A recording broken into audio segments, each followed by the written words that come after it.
しておきたいと思います。はい、そしたらどんどん答えていくよ。1個目が、より大人っぽい人が好きだ。はい、いいえ。これは難しい質問ですね。なんか日本語訳してるせいで A の方が「あ」とかになっちゃってますね。大人っぽい人が好き、どちらかというと子供っぽい人の方が好きかな。ここら辺かな。怒りやすい方だ。ちょっとこれ絶対に翻訳しない方がいい。でもまあいけるか。これは怒るか怒んないかですね。マジで怒んないと思います。死人が怒んないやつがいっちゃん怖いんですけどね。恋人がいるときは異性がいる場に行かないようにしている。どうするかな。自分恋人いたら異性がいる場に、めちゃくちゃ行かないようにはしないかもな。別に男女の友情もありはするだろうというタイプなので、どちらかというと相手に合わせる方だ。結構自分は良くないけど人の幸せが自分の幸せタイプなので、良くないですけどね、合わせちゃいますね。これは叶わぬ恋をする傾向がある。そんなことはない気するな。恋は叶いますからで、恋人といるときはどちらの気持ちの方が強いですか？甘えたい、甘えられたい。これはめちゃくちゃ甘えられたそうだな、自分は。なんかこのベースでやったら一瞬で終わっちゃいそう。デートで行きたいのはだからこれももう一貫してね、こっちになっちゃうんですよね。これって本当によくはもう悪くも一概には言えないと思うんですけど、そう思ってしまっている。どちらかというと振り回される方だ。振り回す、なんか飛ばしてた、ごめん。どっちかといえば徐々に人を好きになる。急に人を好きになる。なんだ、ちょっとあんまりどっちの経験もないんですけど、わかんないやつはマジで中間ぐらいにしとけばいいかな。急にどちらかというと振り回される方だ。これは振り回されるかな。やっぱ結局合わせてしまうから、振り回す方が想像できないっていう意味でこっちかな。恋人から重いと言われたことがある。また自分で重いと思ったことがある。自分は結構人付き合い淡白なタイプなんですけど、友達相手とかでも実はちょっと落ち込んじゃったりすることもなくはないので、ここら辺かな。恋人のことを子供らしくて可愛いと感じることがある。自分はね、多分ね、ほぼ全人類を可愛い人間だと思って捉えてるので、あんまり4つ上とか5つ上とかは経験ないですけど、1つ上2つ上ぐらいの先輩とかでもこいつ可愛いなみたいな、ちょっと生きちゃってるタイプなので可愛いと思っちゃいますね。恋愛において自分はどちらの要素が強い？真面目真面目真面目って言おうと思ったらちゃんと文字も真面目になってるじゃん。真面目ですね、自分は絶対。これもジニング真面目なやつってどうなんていうありますけど、恋人とのデートの帰り道にちょっと寄り道しようって言われたら楽しそうな展開ですね。自分が疲れてたら断ることもある。多少疲れてても付き合う。これはいくらでも、そもそも自分結構散歩界隈なんで、人の誘いを断ったり寄り道を嫌だと言ったことはないはず。恋人を作る時の考え方は、こういう人がいいというイメージが自分の中にあり、実際もあまりブレることはない。 B、好きなタイプは好きになった人。これ完全に B で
照すると逆にこう疲れちゃうよみたいな、やけどしちゃいますよみたいなね、はい、キモいですけど友達とかもみんな結構まあもう、はい、好きにやってくださいみたいな対応の人が多いですね。だからこれは、まあ、嬉しいけどあんま干渉しない方がいいですよって、ちょっとめちゃくちゃ上から目線最低すぎるけど、だからこれはいやギリこっちかな、気にかけてもらえるのは全然嬉しいから、まあ、じゃあここにしましょう。ふとした時に思う恋人像は A 優しく受け入れてくれる人、 B 自分が守ってくれている存在。なんだこれ、自分のやばい、これ最悪ここまで進めといて英語とかに返してみて。あ、英語が正解だ。優しく受け入れてくれる人、守りたい人、まあ守りたいんじゃないですか。でもちょっと、いやちょっとは受け入れられるベースがあったりしてもいいかもななんてね、ちょっと自分すっごい誰に相手でも格好をつけちゃうタイプなので、ちょっと弱みをね見せれる人がいたら嬉しいですね。あなたはどのタイプですか？将来を考慮した、まあこれは要は将来まで考えて付き合うのか、今楽しければいいのかっていう話ですよね。ちょっと英語でもバグってんだけど、何語が正解？あ、これか。今好きでやればいい。いやこれは結構自分はなんかどうせ別れるから付き合うとか、まあどうせ大学の間だけだよねとか、結構そう、まああとね塾の生徒とかとも話したりしますよ。高校生の間だけだしとか、どうせ受験終わったらとか、あんま考えないですね。終わりが見えてるものには手を出したくないというかね、まあ、瀬川の不死鳥っていう歌ではね、こう死が与えてくれる幸せっていう意味で、終わりがあるから幸せをかみしめられるんだみたいなね歌詞があったりするんですけど、まあなんかそれは恋愛においても死ぬ瞬間がそれでいいかなっていう、はい、ちょっと深いこと言おうとして失敗したんですけど、まあ要は恋愛が終わるのは死ぬ時だけでいいっていう考えのタイプなので A です。はい。乗り越えた後、何これ、友達と遊ぶ時間や趣味の時間は付き合う前と変わらない。あ、付き合った後で恋人優先になるはわかんないけど優先しちゃいそう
実なっていうところとかはやりすぎだけど、相手と向き合うっていう意味ではこっちかな。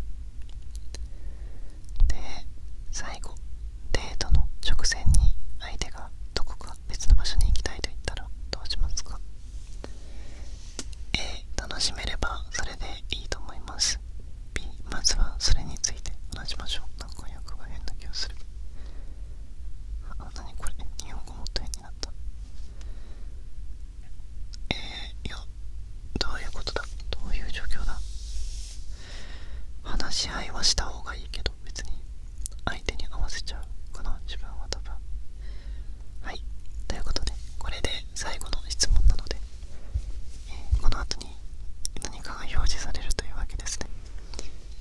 はい、ということで診断結果が FABE で、最後の恋人っていうキャラクターでしたね。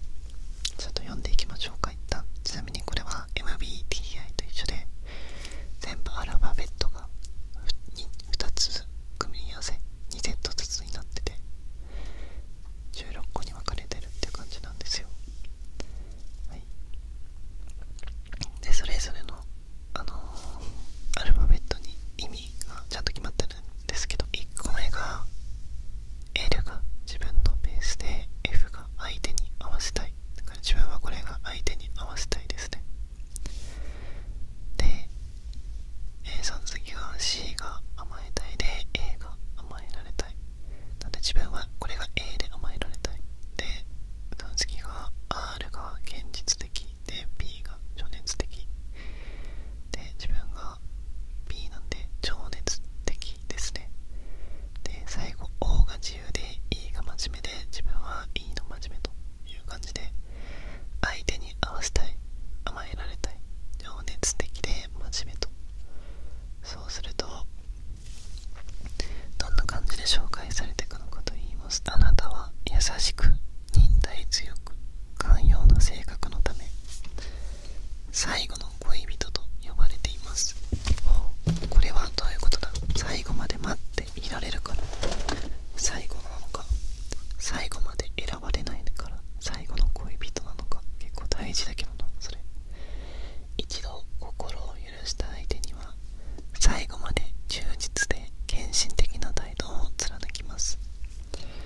そのため周囲の人々に信頼できる、気持ちいいですね、という印象を与えます。しかし時に純粋すぎて傷つきやすいところもあります。なんかほぼ INFP の説明みたいな感じですよね。あなたは自分の感情を正直かつ豊かに表現します。嬉しい時は心から笑い、悲しい時は涙を流します。結構涙もろくはありますね。笑いの方はあんま自信ないけど、あなたの誠実さは周りの人々に行き渡ります。なんか結構褒め放題ですね。あなたは安定した人間関係を求め、結構それはある。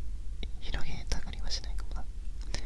人と過ごすことを楽しみます。そのため多くの友人を持ち、誰からも愛さ褒めすぎじゃない。しかし時には依存心が強くなりすぎて一人いるのが辛くなることもあります。そうですね、寂しいと思う時はあるかもしれないな。ラブスタイル、恋愛においてもあなたは揺るぎない愛情を示します。揺るぎない愛情、いいね。パートナーを心から愛し全てを捧げます。しかしあなたは純粋すぎるため相手の嘘や浮気に傷つきやすく、恋に苦しむこともあります。これめっちゃ不思議だけどさ、相手の嘘や浮気に傷つきやすいっていうのはさ、傷つかないタイプもあるってことだ。浮気に気づきにくいかな、どちらの傷つきやすいだったらなんかみんな傷つきそうだけど、あなたは常に相手に合わせようとします。これはね、良くないとこなんですよね。そのため自分の意見をうまく伝えられず、そうこれはね、自分の意見が分かんなくなっちゃってんの。相手に振り回されてしまう、幸せなんですけどね、それも。しかし自分自身を変えようとはしません。いいね、これはち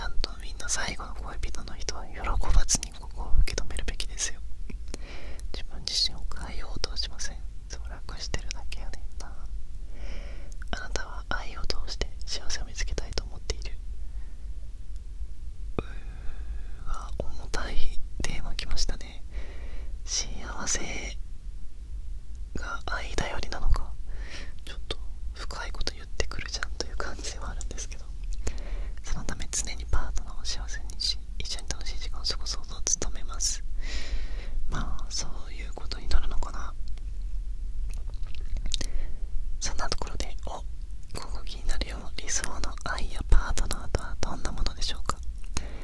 あなたは自分の純粋さを理解し受け入れてくれる人を求めています。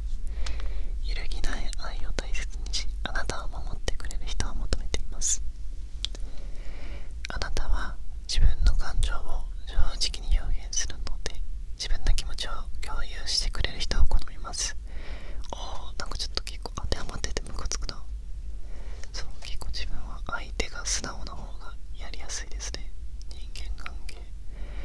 あなたの喜びや悲しみを理解し慰めてくれる人に惹かれます。これはみんなそうだろうし、これの比率が大事なところなんですけどね。あなたは安定した関係を求めているので、あなたを導き共に成長してくれる人を求めます。共に成長とかはあんま考えてないけど、でもこう引っ張ってくれる人は嬉しいというか嬉しいかなって思いますね。なんか成長したいなとは思う。どちらもあなたの欠点を補いより良い人間にしてくれる。欠点だらけなんでね、自分は本当に。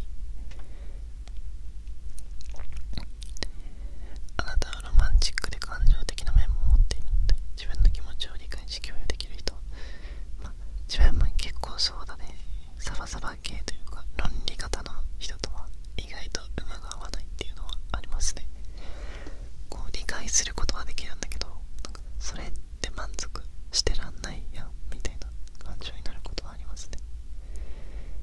ベストタイプロスキャット。あなたはエネルギーで関係をリードし、ラストラバーは寛大な心なのと。ロスキャットが俺をリードしてくれて、俺は寛大な心で支えると。あとは尊敬される先輩。ラストラバーの優しすぎて刺激に欠けるという欠点は、ここが尊敬される先輩にとっては全く問題。待ってこれ悪口言われてんだ。面白くないんだ。最後の恋人ってそれを受け入れてくれるんだ。めっちゃいいやん。尊敬される先輩がいい。パーフェクトカメレオン。あなたが示す多面的な性質。パーフェクトカメレオンの多面的な性質が、最後の恋人にとって刺激的で理想的なもの。振り回されるのが好きみたいな話かな。デビル演じるチャレンジタイプ。2人とも感情の起伏が激しく、多くの衝突を引き起こす。ラブモンスターの自由を愛しているあなたはそれに耐えられません。最終的にあなたの本当の気持ちが相手の心を動かすかどうかにかかっています。何チャレンジタイプって。自分が耐えれたら幸せになれるみたいな話なのかな。最後の恋人あるあるだけど、いい顔してるくせに意外と限界迎えがちっていうのを最後にちょっとチクッと言われた感じかな。はい、ということでどうでしたか、恋愛 MBTI。結構自分はこう人間関係全般として結構答える回答が多かったんですけど、相性がいい人はいましたかね。広く